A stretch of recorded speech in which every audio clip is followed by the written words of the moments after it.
if the question of the day is what are the prospects for the next president on China policy, not good. And if that's the bottom line of what we've heard, or more challenging than the last 30 years, I think that's probably the case. It may be an overstatement, but it would convey the direction of my thinking. You know, things like the EP3 and the tragic bombing of the embassy in Belgrade, certainly June 4th, those were essentially accidents. They were sort of acute, chronic problems, but we had strategic leadership that really valued the relationship in the end over those problems. I think what we're seeing now is a diverging strategic logic in the two countries.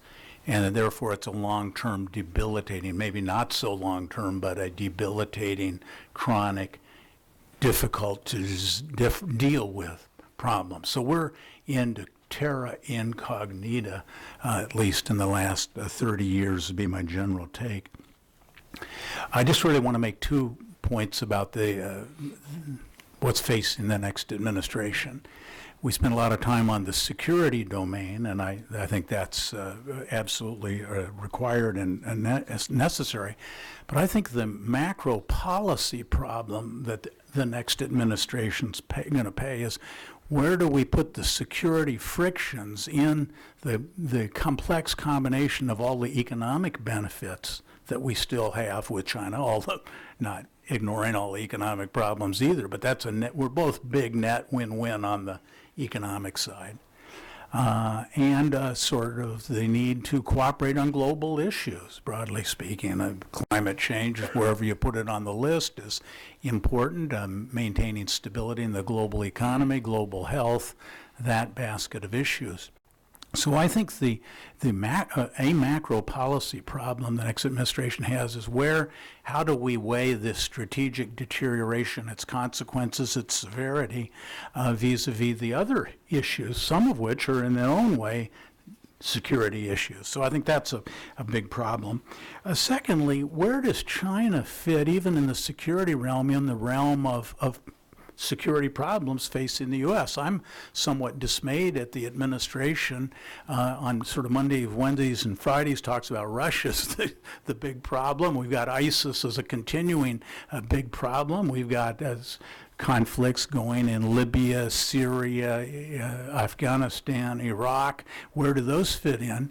And the administration's current policy now is we can't afford to choose. We have to handle them all. Well, resources last time I checked were not unlimited.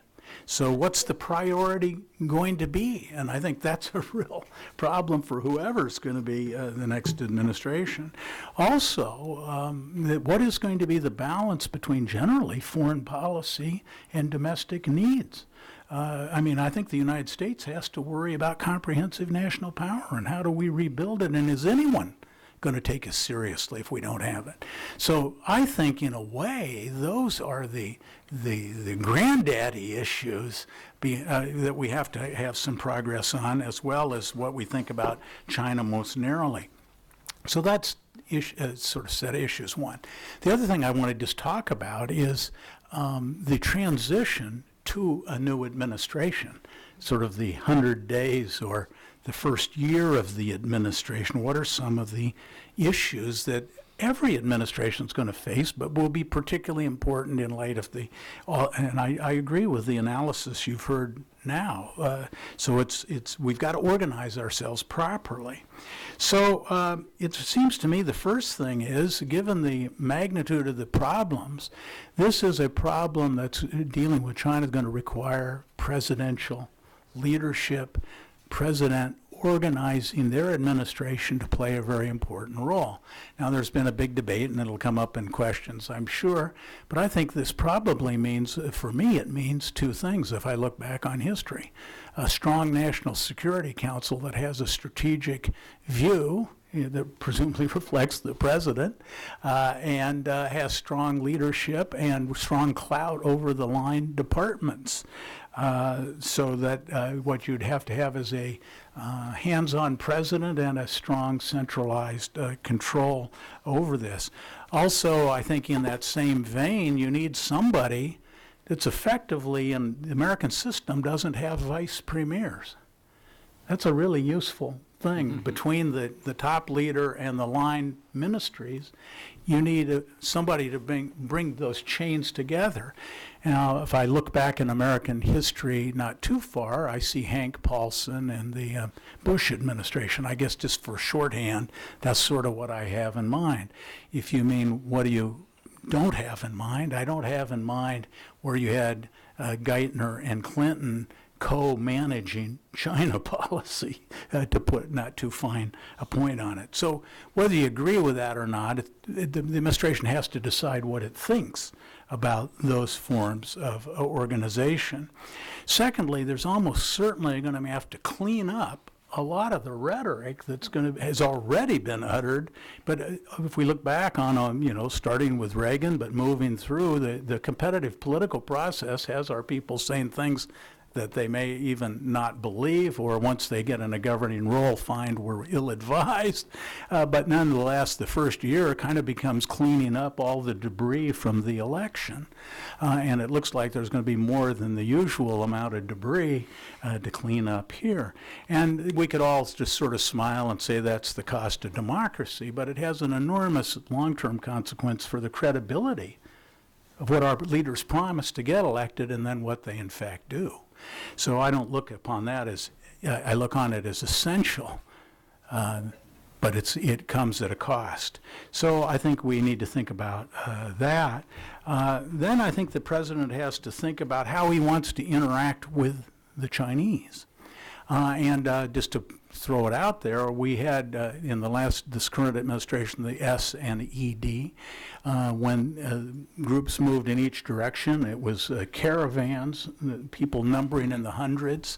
I'd rather see 5 to 10 of our leaders, the right ones, in the room on a sort of once every 6-month scale. Maybe that's too ambitious, but I'd rather see the two principals and the sort of vice premier level sitting down and seriously talking, and then farm out in subsequent directives to the line agencies.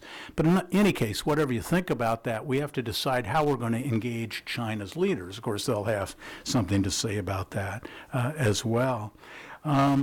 Also, I think just one last thing that the next administration is going to have to do. We're going to have to come up with a new way of understanding engagement, or what is the point of our policy? What are we as Americans want out of this relationship?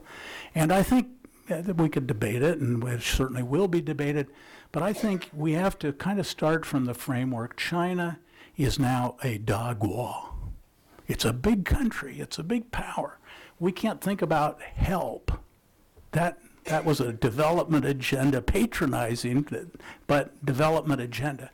Now it's an equal power, and I think we have to begin to think about how do we get reciprocity. Now, in legal terms, that's a big problematic word, but what it really means is some broad construction of equal benefit. And what do I mean? There are hundreds, probably thousands at this point, Chinese reporters in the United States. The major news media of the United States have a tough time getting their people in there. That really shouldn't be the way it is. Chinese universities can raise money in the United States, but Americans can't raise money in China. China can set up NGOs in the United States. So I think we have to sort of, not a crude bumper sticker, but really has to say, the president's got to be able to say what we want out of this relationship. And so, in any case, I think, finally, I would just make the observation, nobody's going to take us seriously until we get our domestic house in order. Nobody. It doesn't matter what the policy is. So I think those are where I begin to, talk to the new guy or gal, as it may be.